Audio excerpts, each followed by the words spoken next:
You're tuned to KSJE, Farmington, New Mexico, 90.9 FM. And now 103.3 FM, K277CR, Durango, Colorado. KSJE is supported by the Farmington Civic Center, bringing a full slate of entertainment to Farmington and San Juan County. The Music Man Musical, multiple performances June 16th through June 26th. The Farmington Civic Center, 200 West Arrington in downtown Farmington. Find out more online at fmtn.org/shows or at 505-599-1148. We have a 911. I'm robbery in progress. See surplus store, corner People's Drive on 24th Street.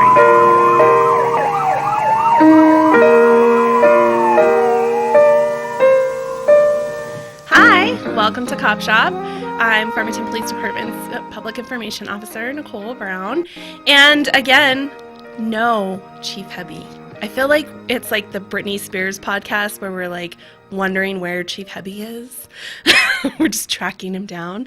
So with me this week is one of our newly appointed deputy chiefs, Kyle Dowdy. That's interim chief until the chief comes back. Oh, that's true. Yeah. So I have the chief of police with me here today. And also, I actually never lost track of Britney Spears, so I'll just throw that out there. While you guys are finding her, I knew where she was. Yeah. You knew where she was all the time. Devout follower. And then also with me is Sergeant Ikley. Hello. Hi. How are you? I'm all right. How are you doing, Nicole? I'm good. Living it up with my guests. I don't have to have the chief with me, and I get to just do whatever I want. It's kind of fun. He's out of town. Yeah, that's right. He's at another conference, like a regional conference, and I think he's a board member on this one. yeah, I think you're right. So he's Western United States board member. yeah, It's pretty important, from what I've been told. He kind of That's is. what I've been told. Representing That's right. FPD. That's right. So we have so much going on because we are definitely in full-fledged summer, rolling along, kind of operating within the pandemic. That's not really over, but we're getting going again. Our day at the lake is tomorrow. I'm so excited for it. It's going to be a really good time. Come out Farmington Lake from 11 a.m. to 3 p.m. I think Deputy Chief Dowdy will be in the dunk tank. I am. Like noon to 1. Yeah? Yeah, with my full uniform on. I saw a Facebook comment on that. I hadn't read that. But yeah, so I will be fully clothed in uniform, getting dunked. Oh, social media. Here's a plug for social media. Actually, no, you'll never get a plug from social media from me. We're on social media right now. Are on social media right now, correct. Broadcasting live, so you can't trash it. It's like too doing hard. what you hate, but what you love. It's like this weird conundrum I'm in right now. Some of our pre-academy cadets will be in the dunk tank with you. Are they? Oh, good. Probably not at the same time. That better be a big dunk tank. I don't know if this thing's trail rated for my weight alone. Throw in a couple of those kids, and maybe we're all in trouble. Yeah, no, we're doing an hour where the cadets rotate through. Good. So if you know a cadet and you want to dunk them, come on by. And then Deputy Chief Chowdy will be doing an hour. I think someone from the fire department, probably one of their deputy chiefs. Oh, I think so, yeah. Will be doing an hour. Maybe Hurd is what I'm not sure. One of their deputy chiefs. Yeah, is doing it. one of their deputy chiefs. And then we'll do an open hour where if you want to be in the dunk tank or you want to talk your mom into getting into the dunk tank so you can dunk her, that's what we'll be doing. But we'll also be doing kayak tours. If you want to join the tour in your own personal watercraft, be sure to bring your life vest and be ready to join us. And then we'll have a super soaker course, which is going to be fun. I'm excited about that. Does that include running? A little bit, yeah. Oh, yeah. Not as fun as I thought it would be. Unless Scott's doing it in full suit and tie. Yeah. And then getting in the dunk tank in full suit and tie. Been there, done that. Did you really? Oh, yeah. Oh, you're a better man than me. Yep. Yeah. Did you say yeah? No, you're right. That's right. It's like Hebby's here. He started it. Yeah, no, it's that's true. fair. It's true. And it's free. Yes. Admission is free to the lake. Admission is free at the lake during our Day at the Lake event. The fee is waived. Parks is working with us, and they did that for us. And so we're really excited. We're hoping it's going to be a big event, something that we can kind of turn into an annual event to kind of kick off summer and just have a good, fun day outdoors. Our recruiters will be there too. So Yeah. if you're interested in a job with the Farmington Police Department, then it would be a good time to meet the recruiters and talk to the pre-academy cadets, because all of them will be out there too. Yeah, that's true. And so that's part of the reason that we had you come today, talking about recruiting and pre-academy and post-academy. And I don't think people understand just how much information and classroom time and kind of scenario-based stuff that our cadets go through. So do you want to talk kind of about the pre-academy, what it is, and how long it is? So pre-academy is something that we do before the cadets go into the actual academy, the actual state academy. And then we have a post-academy also. So we do pre-academy, academy, and then post-academy. So pre-academy, we have them for about 2 months. And most of the time, we're just kind of getting them acclimated to the culture, doing classes like ethics and ownership and listening to some Jocko Willink videos, that kind of stuff. And doing like basic study stuff, giving them basic laws. And then they'll go through their academy training.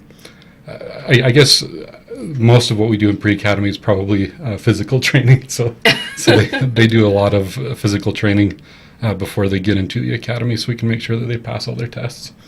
And then they'll go to the academy. Once they graduate from that, then I'll get them back again. So I don't have them during the academy, but I get them back as the recruiting sergeant once they get into post-academy.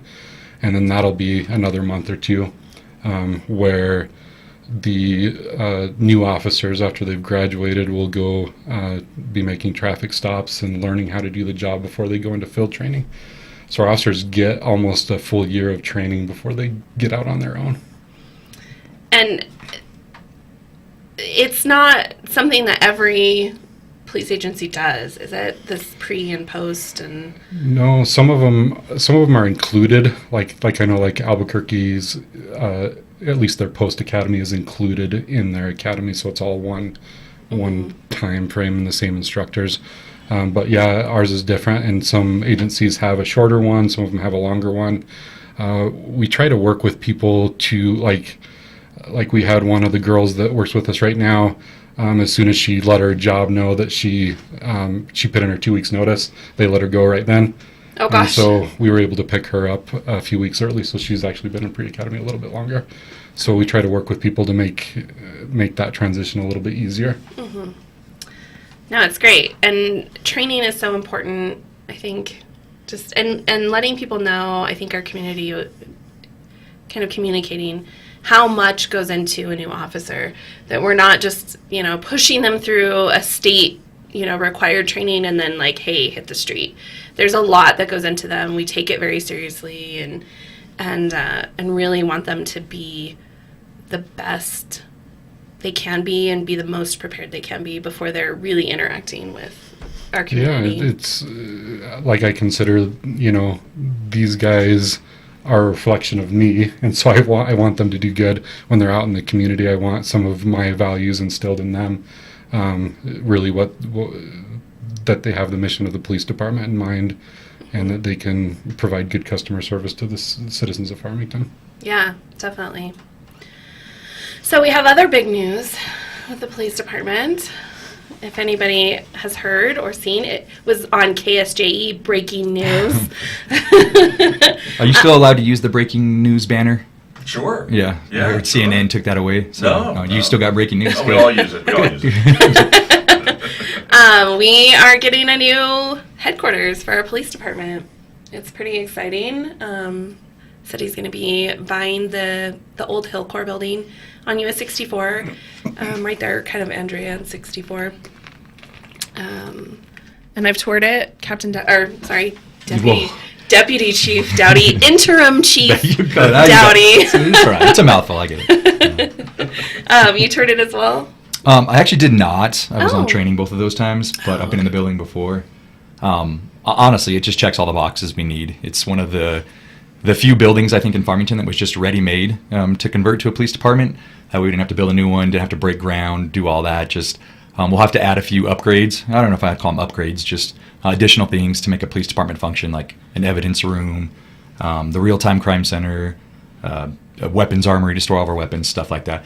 But pretty much it's turnkey. It's ready for us to go. We'll put some stuff in that it's expensive, but not not nearly as expensive as building a brand new building would have been. So Hillcore did us. You're probably maybe going to talk about that, but Hillcore did us a really good solid by giving us a deal that the government could afford, and taxpayers weren't out too much to get it. It does maybe sound expensive on paper, but when you compare it to a brand new building of the same caliber, it's maybe a tenth of the price that really a new building would cost. Yeah, no, and the details are all in, I'm sure, Scott's article on KSJE, and then also in the city's press release, which we've shared on our page as well.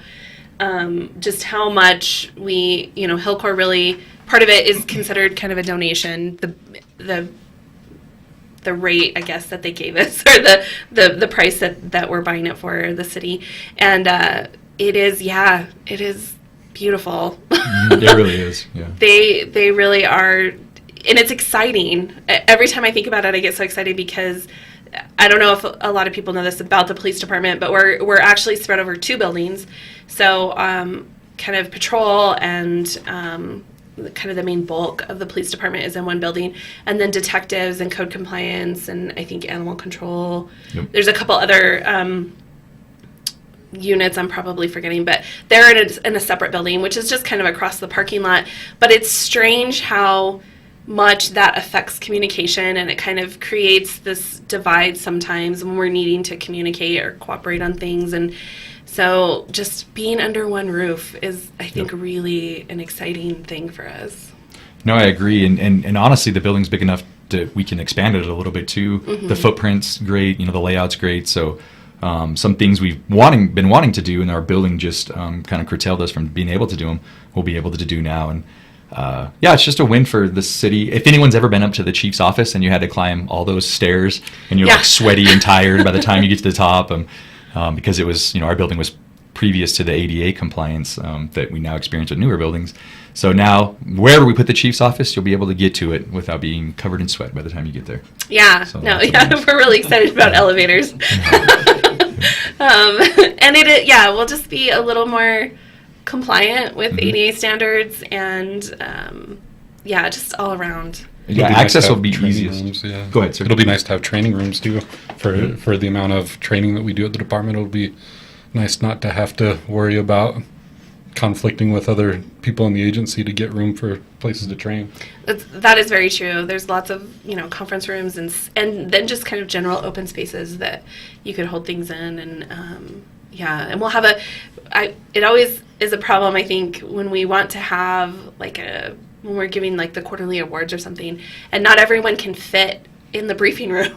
So we've got people peeking around from the doors. There's people standing out into the halls, and so it'll be nice to have rooms where everyone can fit, everyone can come to an awards ceremony, and it's really exciting. Well, in that, and we've tried to bring in bigger regional and even national trainings in the past, and our availability of rooms and space just wasn't there, so we couldn't host these bigger trainings with some of the more prolific speakers that we wanted to, just because the building actually hampers us from doing that. So bringing in some of these classes and trainings we've been waiting on is going to be nice too. Mm-hmm. Yeah, it is exciting. It'll take a while until it's ready for us. We Chief Towdy said we were going to have to kind of harden some places and create an evidence room, create a good space for the RTCC. So it'll be a slow transition probably until we're in it. It'll be a couple years, but we're excited. The potential is so exciting. Better not be a couple years though. I don't know. I mean, I'm not an engineer, but if it's a couple years, then that means we probably hired all government workers and they're just taking their time. Well, I'm factoring in there's probably going to be supply chain issues. Oh, okay. There's probably, that's fair.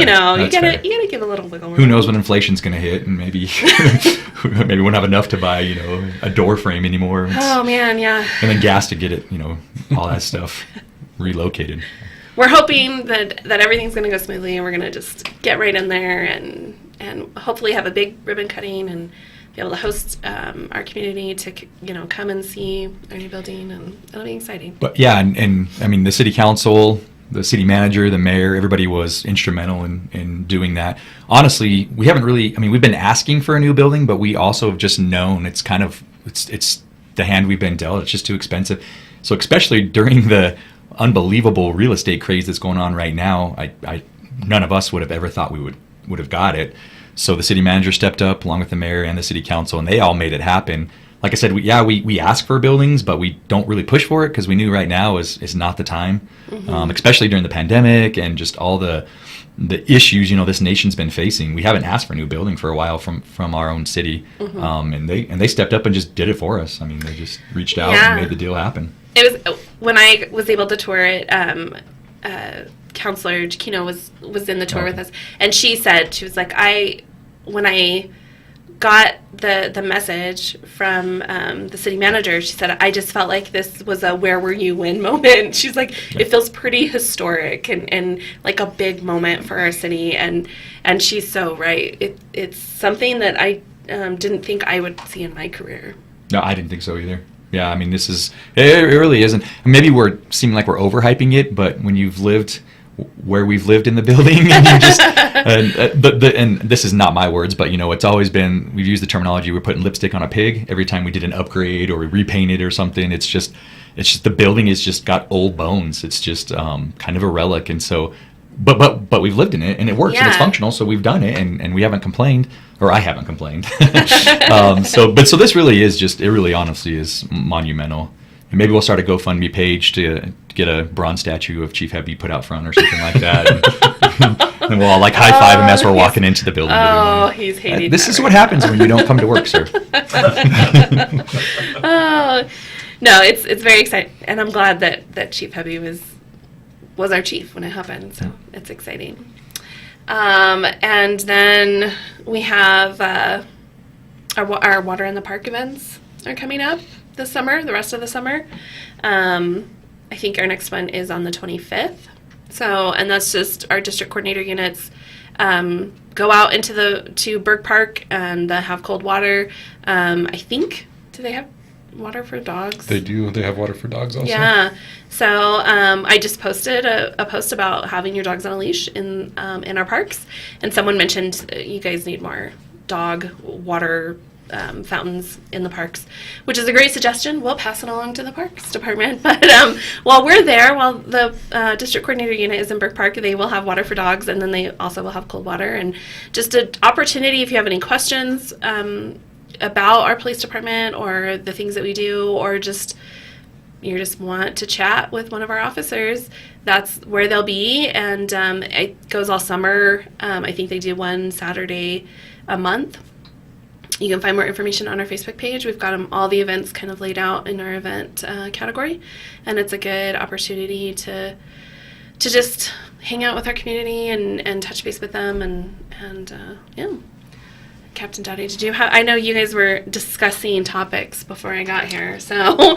Yeah, we were. So it's good that we have Sergeant Eichley here, because he was an SRO, which is a school resource officer, for 7 years roughly, and so inevitably I wanted to talk about the school violence that occurred in Texas, and I don't really want to bash too much on that law enforcement agency, but you're definitely not going to hear praise from us either. Honestly, when the police make mistakes, sometimes they're fatal, and sometimes when the police make mistakes, or every time the police make mistakes, they need to face up to kind of own what they did that was wrong. And now my problem is this shooting.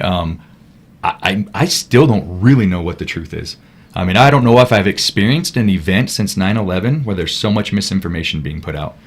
The narrative has changed so much that it's hard to critique them in a specific sense, but in a broad sense, we've been training since the Columbine shooting in the 90s to an active shooter is the first people in, go and stop the threat. I understand they viewed it as a barricaded subject once the gentleman, or I shouldn't call him a gentleman, he's really not a good guy. Not a good person. I almost had to use the bleep button. I was like, where's that bleep button at? Scott says he always has it ready. Yeah, no. So they thought it was a barricaded subject, allegedly, and that's why they didn't go in. But clearly, from the 911 calls, from the cell phone videotapes, from the parents who were just heartbreakingly trying to get to their kids, I mean, it was something as a police officer. How are you going to allow, an unarmed civilian to try to put themselves in harm's way instead of you doing what you're sent there to do? I don't know. It's difficult for me to watch, difficult for me to talk about. I have kids that are at that age. So we're just going to discuss a little bit about some of the training we do as SROs and some stuff we do as a department to stop bad things from happening to good people. Well, it just seems like it's just so important to have officers in the school, because you never really know how much, I guess you just can't measure how much it really helps, like having an armed person there. Like I did it for 7 years. That was probably my favorite job. I enjoy recruiting too, so don't. But SROs was definitely my favorite job. It's where I got to meet a lot of the people in the community, and just being able to be there, and just your presence alone preventing something like this happening. And I think that's why it's so important that we do have officers in the school here, and we're about to get 4 more new SROs, it sounds like. And I just want to be completely honest that we wouldn't have had an SRO at this because, and unfortunately, this is kind of cold and callous to talk about, but statistically, shootings at elementary schools are extremely rare. So we don't necessarily have a SRO station in an elementary school, so we may not have that day either.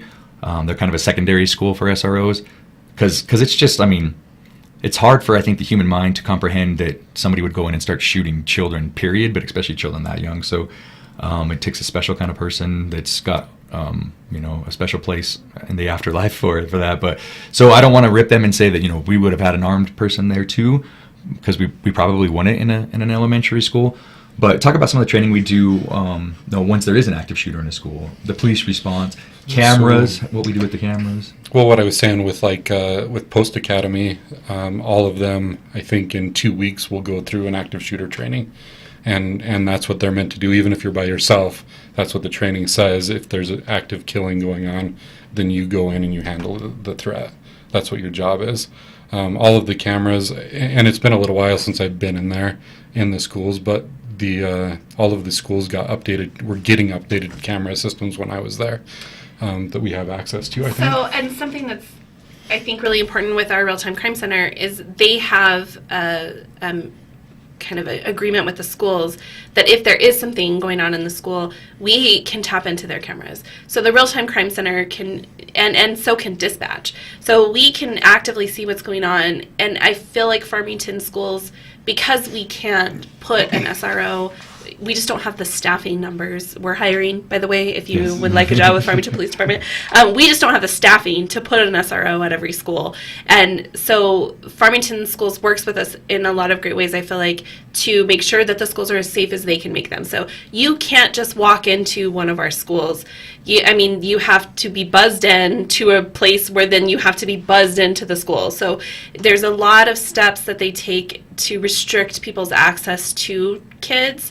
And then on top of that, the radios that our communication specialist does with the so they can get on the intercom. Any of the teachers that have a radio can get on the intercom and just start telling everyone, if there is a dangerous thing going on inside the school, like everyone shelter in place or everybody get out of the building, however they need to do that. They can communicate so fast, and they can tap into our radios. So we can notify every police officer that is listening to a radio that something is happening at that school. And so communication can happen so much more quickly instead of having students call 911 and 911 relay that to the officer.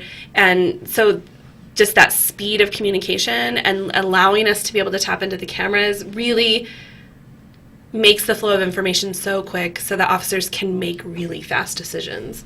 Yeah, it's life or death, real-time decisions. Mm-hmm. And I think in the end, another huge thing we want to talk about is all of our key cards can buzz us into the schools. Yes. So the doors won't be locked. We can get access and make quick decisions like that. Yes. Well, I was at the high school, or one of the high schools, when we had an incident. It didn't involve a firearm, but it was a violent incident.